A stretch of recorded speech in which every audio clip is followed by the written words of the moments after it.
आज महापुर के चुरे नौला और केन ठानु केन टिके चुरे नौला आज्ञा दिने थिला विश्वाबसु चुरे आनता सबर रजार घर महापुर के हेन्ता आज से महापुर के किए चुरे नौला हाँ आज्ञा महापुर जहाँ के बोलुँ सेटा किए नुहे ये आमर आजिकाली जुगर महापुर होजन मद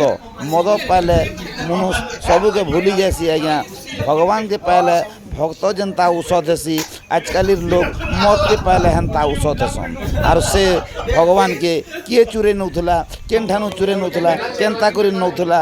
और ताके धरी बरगड़ पुलिस केते भगवान थी देखबन आसन आज्ञा केन ठानु महापुर केन जाए जाऊले केन्ता कर नौले और सबू डिटेल्स आमर पुलिस आज्ञा मैंने आमके बयान दौन आसन सुनमा जोहार कुशल टीवी के आपको स्वागत आमर चैनल के सब्सक्राइब नहीं करबार बेले सब्सक्राइब करूँ और बरगढ़ रो एंता छोट मोट बड़ खबर मैंने देखूँ बरगढ़ रु कुशल टीवी खबर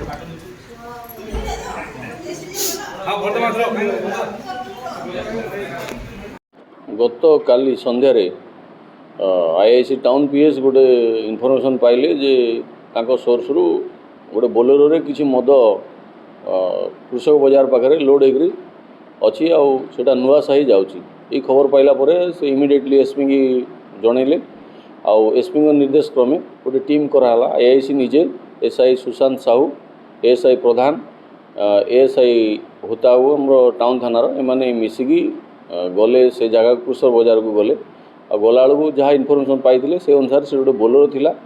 आउ बोलेरो रे फॉरेन लिकर्स थिला डिफरेंट ब्रांडर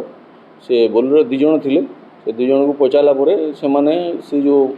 मद जो गाड़ी रे थिला तार किसी डॉक्यूमेंट्स देखै पारलेनी तेणु आईआईसी इमिडिएटली से गाड़ी से दु जन लोक आउ से मद को जबत कले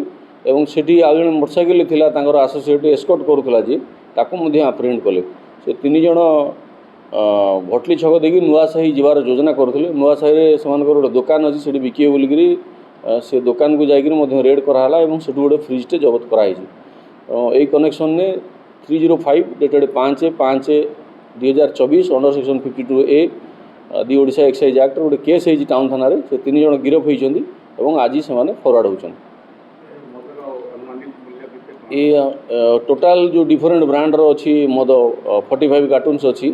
तार आनुमानिक मूल्य 2 लाख रु ऊर्ध्व हम